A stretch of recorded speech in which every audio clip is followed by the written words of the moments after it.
Wow, I've been looking forward to these sets of matches. Ladies and gentlemen, welcome back here on the Battle for Supremacy TV's Reign Supreme 5 vs 5 Honor of Kings Tournament. Still with you is Kaisaya and Vince G. We are giving away this action. I mean, you're gonna be earning this one. You're gonna be feasting your eyes with some intense action brought to you by the players playing Honor of Kings. And as I've said earlier before we head over to a short break, I am looking forward to this match.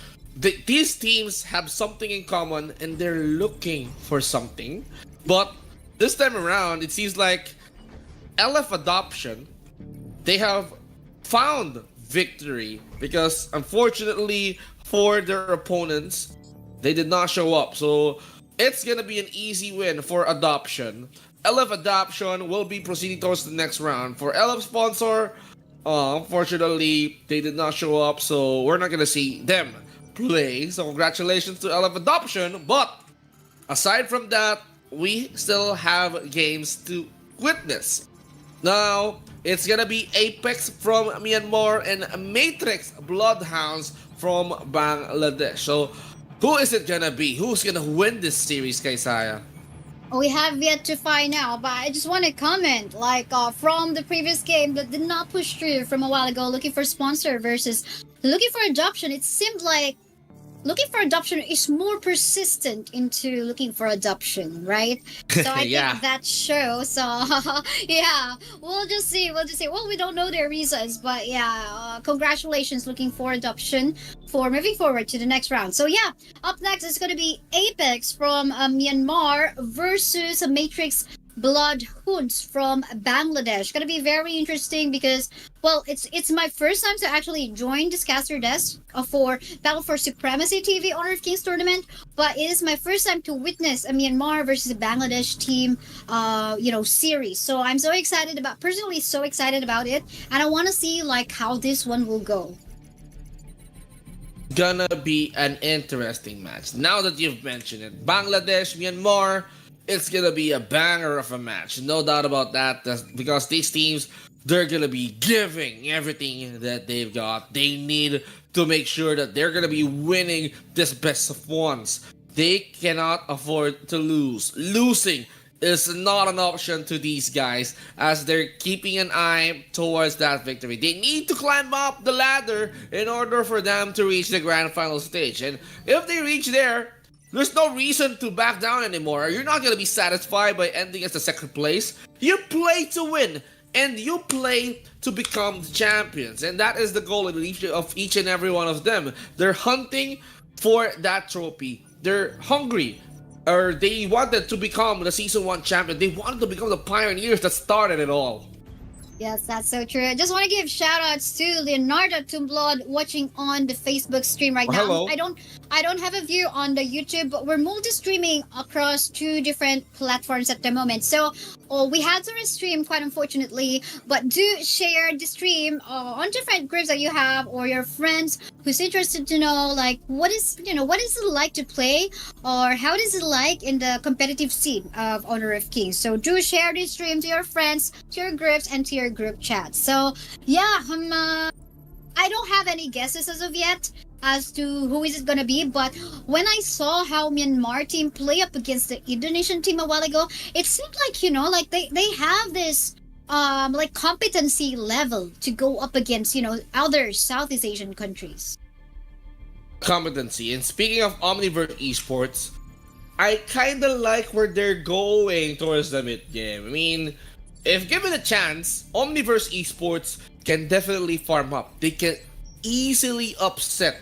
They can easily tire up the members of the GMT Ares, because what we've witnessed there, their GMT Ares is all about mobility. So what do you get when you keep on running and running and running? So for Omniverse Esports, they are keeping an eye on when these guys are gonna get tired of running. So unfortunately for them, they managed to at least somehow bounce back. But for GMT Ares, they never got tired. They got tired once. This gives room for Omniverse Esports to catch up and bounce back from the game. But GMT Ares, did not show any hesitation after all. After that defeat towards the team fight, they bounced back and made sure that they're gonna be making their victory fast and quick. Yes. Yes, that's true. I mean, we mentioned it already. This is just a best of one series, so you can't make any room for errors. If it's not if it's inevitable, then you find a way to correct the mistakes that has been done from the game itself. So it was interesting to see like how both of the teams, especially from the previous series, how they try to come back. Most especially, I mean, GMT RS a while ago, because they were in the brink of getting defeated, even though they had it early on their lineup. So yeah, very interesting. But I still do hope some other heroes that got an update but weren't able to see as of yet in the gorge is are actually Neza and Lienpo as well. So looking forward to see both of these heroes as well in the gorge, but of course it's up to them. It's up to our teams and players if they're actually already comfortable enough to play these heroes. It's all about playing the game. It's all about winning these games that they play. So I am really, really much excited to see if the draft is definitely on their way. But of course, this gives time for them to prepare at least because of the happenings right there. We need to call up the players first because the previous matchup did not happen. I mean, Yeah. they're definitely looking for something else as of this moment. But for adoption, I They're agree sure. with you. They're sure. Yeah. They're eager to be adopted. They're willing to be Yes. adopted. Yes, because they are complete and prepared. We look like parents here trying to discipline some some players and kids because of our comments. So funny. And in real life, we are both parents, of course. So I guess we just adopted that. Like it's kind of like an innate skill of us already. So yeah, we're just waiting for the players and teams to actually set up in the lobby. But of course, we thank our presenters in here, TEAM, your acronym for team, and of course Battle for Supremacy TV. But we are ready for the draft. This is it. Apex versus Matrix Bloodhounds. Let's see. Who is it gonna be? Ooh, I love both of these names. Their prefixes are all set and clean. Apex and MTR. So I love that. I love how clean it is. All their IDNs.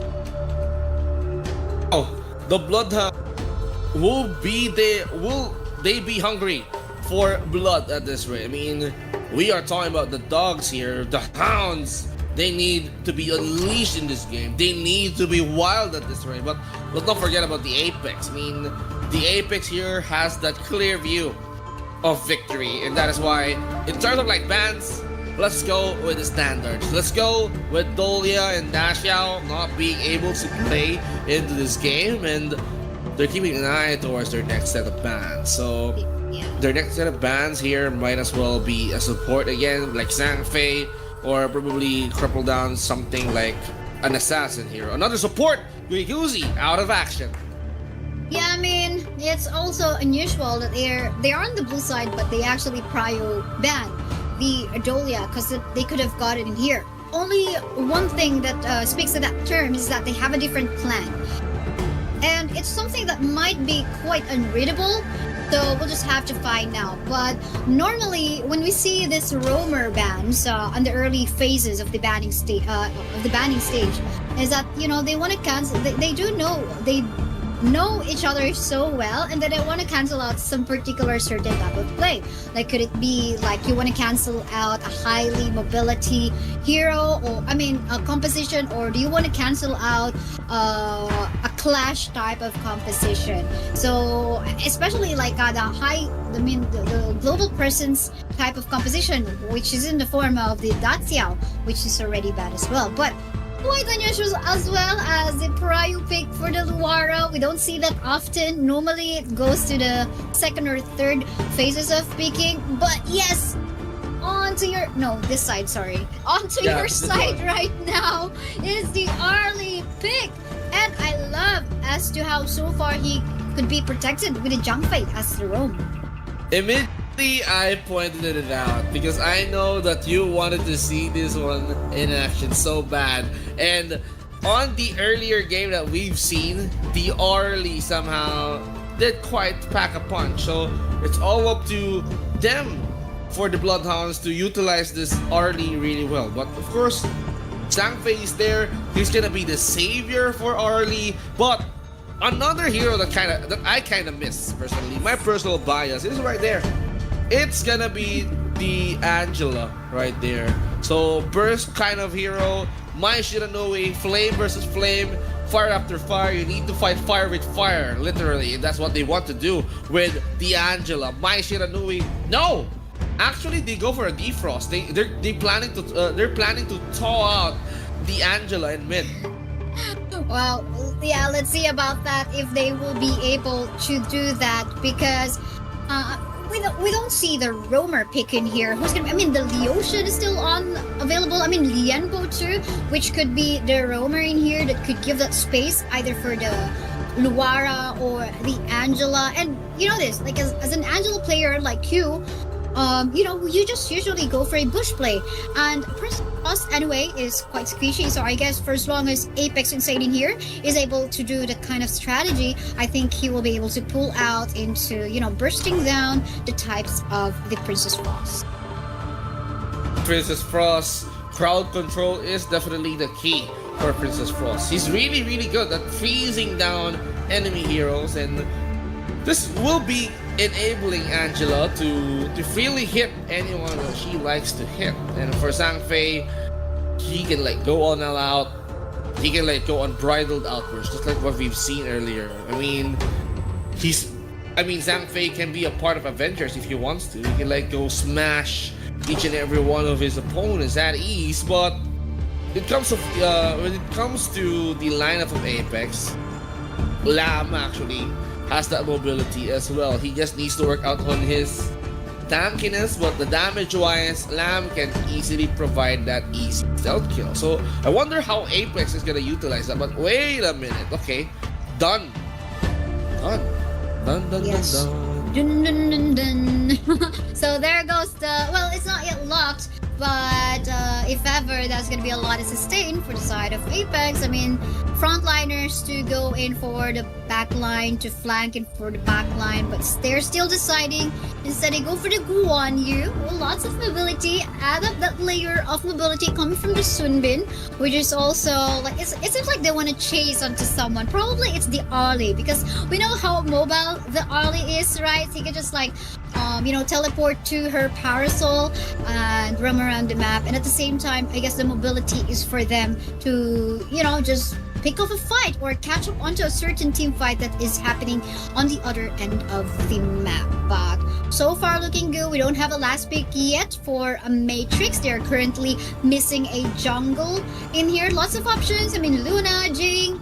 We do have Musashi. No, not Musashi, but Musashi is actually banned. But are they really gonna go for a Fang in here? I'm not quite sure. Okay, well, they have two tanky frontliners anyway, so maybe Fang is okay. Well, for the double marksman setup, just like this, well, Fang can give justice. So all they need to do is to make sure that Fang farms up. They need to make sure that both Arlie and Fang farm up to ensure that they have that high amount of damage. And for the sustain, I mean, they don't even have a problem because they have Zhangfei providing some generous amount of shield during the team fights or during some sticky situations that they need to at least escape. So I wonder how are they going to finish that off. So for Apex, this is going to be a challenge for them. How are they going to respond with the double marksman setup that the guys have, the Bloodhounds has right now? Well, I love that. Should have warned me so I could have joined you. But anyway, we're here onto the gorge. This is the second to the last set. Best of 1 series for the Battle for Supremacy TV Honor of Kings tournament, where I'm Kaisaya. With me is VZG. Let's get into the gorge action. Ladies and gentlemen, and it seems like actions is happening right now on the mid lane. Seems like each and everyone wants to test their waters, and for the Angela, it's gonna be the water time. Just look at how gorgeous that skin is. I mean, yes, for a fire lady turned into a water dragon, kind of a lunar new year girl, yes, so cute.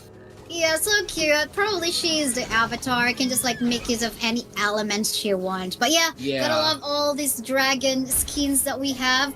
I personally have completed them, even though some of the heroes I don't use, but you know, I just want to complete them, basically. So how about you? I Did you did. actually complete as well? I did.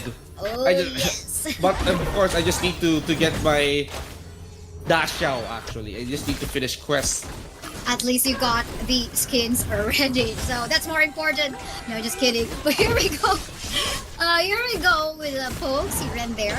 It's actually the early getting poke right off the bat. So I think in terms of targeting, target priority from the side of Apex, they're doing so well. But for the meantime, might just be a 4v4 situation right now. Mine has actually flashed away onto safety. Getting frozen is one member from the side of Team Apex. Evan is still gonna go dive onto the back line, taking down the life of the Princess Frost. But the Lamb will fall down onto the hands of the Jamfei. Not even done in here because the Fang will fall down onto the hands of the Luara. Luara able to just jump onto the walls. But the double kill going onto the Jamfei. Quite unfortunately, Guan Yu was not able to reach the back line, getting forwarded the last hit. One member wants to join. Byron actually would want to chase for the Angela, but to no afford.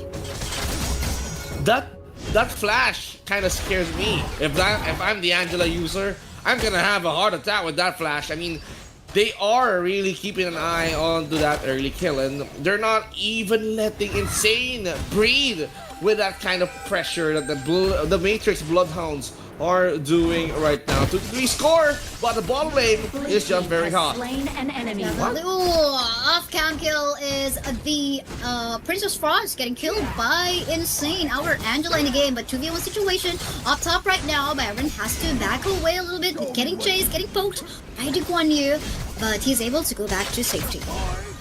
All about being safe, but farm lane isn't safe anymore.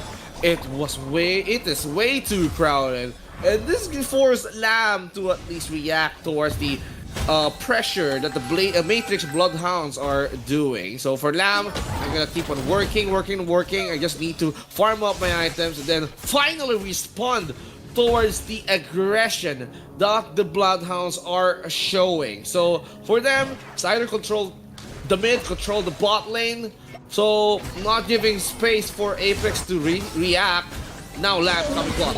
Oh, look at the dive coming from the Lamb onto the buzzer, killing the life of the Ali. So really nice. I mean, the Ali actually got slowed by mine. The Sunbin with pokes and damage coming from him. So he didn't definitely have a chance. I mean, the Ali needs some itemization for him to be able to, you know, become very effective for their composition. But right now it's currently not happening because of the aggressive play by Team Apex right now. And talking about aggressive, they're actually into the jungle camp of Matrix right now. We don't see it right now, but here we go with an unbridled burst. Winter is here as well, but so low is the Lamb, so deep in the map. Look at the blazing brilliance connecting to some members of Team Matrix Bloodhounds, and I think that is another kill. The Princess Frost will fall down. They're not even done. They want to go for the Jumping, but Jumping will get to manage a kill onto the Sunbin, and there you go. What a mess! What a fight it is.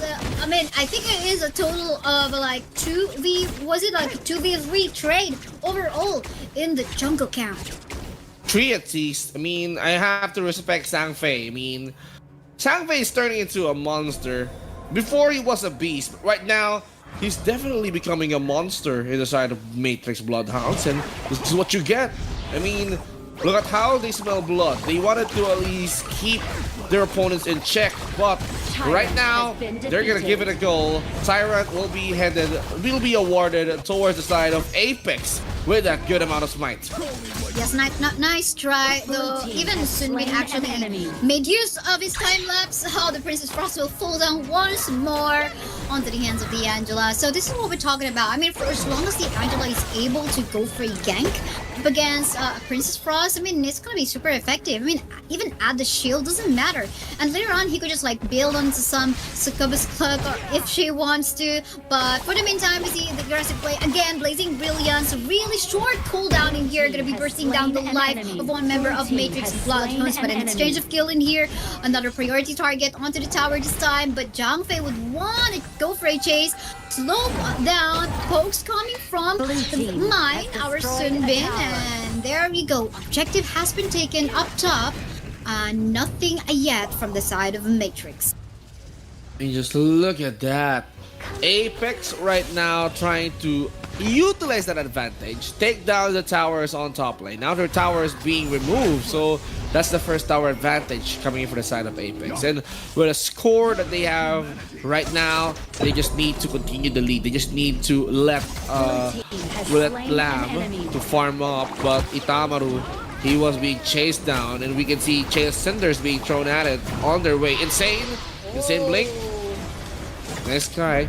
Gotta love the mobility and the reflexes of the players on the side of Apex. A while ago, we saw the Blade Storm coming from the Fang, just shoving the members of Apex, and members of Apex are just able to flash away, be safe. Same as the Zone. The Winter is here coming from Princess of Frost. Members of Apex just able to, be aware. I think they're, I don't know, did they drink some energy drink or some coffee? They're so aware. I mean, their reflexes is so fast into reacting onto the CCs coming from the side of Matrix. I mean, it's not how alert they are. They are making sure that they are winning every fight right now. They are definitely not closing their eyes as we speak. They're trying to keep themselves wide awake with this kind of happening. I worry about our Princess Frost. There is no hope for you in there. That is like 3 members for the side of Apex trying to chase on you. But we see in here an aggressive move coming from the Fang. No last hit from the Fang, but definitely one member on the side of Team Apex has fallen down. But here we go. Space created by the Blade Storm coming from the Fang. But it seems like they're just going to be using that as a defense mechanism for them. But meantime, there goes the knockback coming from the Lamb. Blazing Brilliance will connect. And the Jangfei will be bursted down to his death. Insane amount of magical damage that he's showing right there. He's just utilizing every skill. Look at how the Fang died on to the time lapse of the Sunbin in there into the middle lane. I mean, no shield unfortunately because the Jangfei has fallen down a while ago, so no shield. And I think this is the a consistent keep up from the side of Apex into managing their goals. But look at that! Look at just to the life onto the Ollie. Arlen is not able to do anything, and more kills coming from the side of Team Apex as they take down the life of the Byron. And they got the map position right now. What can Team Matrix do? There goes Guan. You shoving away the members. Going for the CC and the Lamb going in again. Lamb death from below, just here and there. They are dominating the map right now. Blue team has You can see the exchange of position that happened. Lamb got out, or Guan Yu got out, Lamb goes in. So that is a really good exchange of position. I've seen that kind of play. It kind of works. So in this mobility kind of setup that Apex has, they just need to be quick. They just need to finish this fast because they need to work out on their mobility. Sunbin, as I've said earlier, he's a natural buff provider. He's a natural speed provider for each and every teammate that he has. Itamaru as the Lamb, he's way too quick. But for the Guan Yu, he's really fast. He's riding a horse, by the way. So, yes. I mean, the horse is kind of like providing some horsepower as we speak. Yeah, I love that. But fight ongoing again onto the middle lane, even in the side camp of Team Matrix right now. But Winter Frost has been used, but lots of fight happening right now. Look at that super low HP. The Jangfei will just fall down. It is a wipeout. So much knockback. The Orly is not able to position himself in the map because, she's just getting cornered everywhere. There's just so much mobility from the side of Apex team. Much mobility that we need to talk about. So much mobility that they cannot even react right now. And they're ending this game as fast as they can. Just look at that. Even with the Shadow Vanguard, Angela is not even scared. Even Luara right now, he's handling the Tyrant alone. But here comes Angela. He's gonna try to squirt some water gun towards the Tyrant just to make him slow and really easy for them to kill. He's just bringing the entire San Juan towards them. Now this looks scary because 2 epic monsters we're talking about being onto the hands of Apex team. Right now, I think Matrix needs to wait a little bit in here, give more form. for Windy, for him to be able to dish out some damage, and of course for Zhang Fei to find a way to save the lives. I mean, we're talking about two squishy farm laners in here. Although they have the natural mobility onto their kit, we're talking about very mobile heroes as well onto the side of Apex, so it's gonna be hard for them, and I think they need to utilize the kit of our Princess Frost right now. But Blazing Brios, look at that, look at the back line, with one year dead, pushing away the members of Team Matrix. Oh, Team Matrix in there, and there you go, two members left for the side of Team Matrix right now. What can the Zhang Fei do? They're trying to back away. Are they gonna dive in? No. Look at that, Blazing Brios force away the members of Matrix in here to just go back to their base, go home. They said they want to take this crystal right now. What can the Zhang Fei do? What can they Ollie do? And there he goes, so much, he's so much low, and the Ollie will fall down. And this is Apex right now, just focus fire to the base, getting that win. Congratulations, Apex team, moving forward to our round 2. But anyways, Arlie somehow did not even farm up because of the pressure that the Apex shown. So just look at the amount of mobility that the entire Apex team has. I mean, you talk about Sunbin, Angela is becoming more and more quick as she casted more and more skills. Lawara is just way too fast. Guan Yu, I mean, he's a natural born warrior kind of guy who was destined to ride his noble steed. For Y20, he's utilizing the Guan Yu quite well. He's aiming towards the backline. He's just trying to sweep everyone away. And as we say this in Tagalog terms, it's gonna be Chica minute, because Guan Yu is definitely going for that initiation. He starts the fight. I mean, this guy definitely does the job for this team to start something, to disable the marksman, double marksman setup that they have. That's so true. I mean, I think Team Apex is just well coordinated as a team. They do know how to layer their CC so well. We didn't see them Itamaru as well as Y2 going on to at the same time, going for their knockbacks at the same time. We saw that very clearly. If we only have highlights, we will see that very clearly. How they wait for Y2 to actually go for his knockback first before Itamaru going for his knockback as well. So I think they're well coordinated on how they're gonna go for that. And I think that is how they are effective really as a team. So I think this is very commendable showing coming from Apex team from Cambodia. Well done, Apex. They will be proceeding towards the Myanmar, next so round. I mean, talking about their performance, it was quite phenomenal. But as for the Matrix Bloodhounds, it's not done. It's not over yet. I mean, losing is part of this competitive scene. And what's really, really good about losing is that you learn something out of it to make yourselves become better, to become the best version of yourselves. And if they manage to work it out, they might be the next big thing that we're gonna be seeing in the future tournament. So never stop trying, never stop losing, because you lose, you learn, and if you learn, you win. So that means for them, it's gonna be a lesson that they need to note about. So as well, it's a really, really good experience for the Bloodhounds. Oh yeah, I actually think about 300 movie on that one. So yeah, it's win or learn, as we say it as well. But I think if we're still gonna find a way to work out the composition of Matrix in here, I think we really need to find that bush play coming from. We could have wanted to see that, bush play coming from the Princess Frost, but then again, still it is what it is. That is your Series 6 for tonight. We have one last series for this stream, for this round of 64. So we'll have to find that one out. So, but we have a news in here.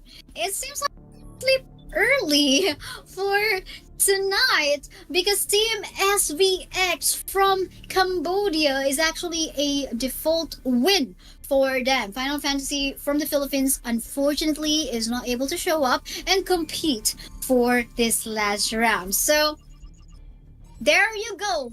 I think that was it. But we will also be later on spinning the wheel for the next round, round 2 matchup.